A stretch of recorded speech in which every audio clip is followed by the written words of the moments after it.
এটা ছিল গতকালকের ব্লগ। তো কালকে সকালবেলা ব্রেকফাস্টে বানিয়েছিলাম চাউমিন। তোমাদের সঙ্গে একটা মজার কথা শেয়ার করি।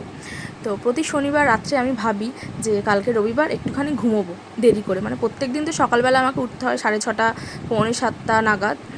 তো ওই জন্যে ভাবি যে রবিবারটা একটুখানি ঘুমোবো, কিন্তু আর ওঠে না। নয় দেখি আমার মেয়ে তাড়াতাড়ি উঠে পড়েছে, নয় দেখি আমার হাজব্যান্ড ডাকাডাকি শুরু করে দিয়েছে ওঠো ওঠো করে।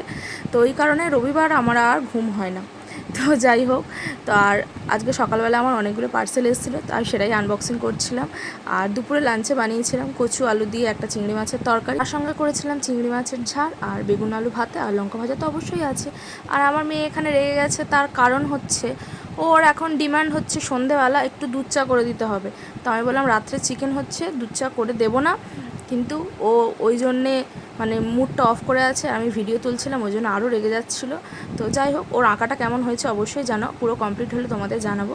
আর এখানে আমার চিকেন রেডি। তো আজকে রাত্রে ডিনারে ছিল চিকেন আর ভাত, আর এখানে স্যালাড কেটে নিয়েছি। তো এই ছিল আজকের আমার রবিবারের ব্লগ। তো ব্লগটা কেমন লাগলো অবশ্যই জানিও। টাটা সবাইকে।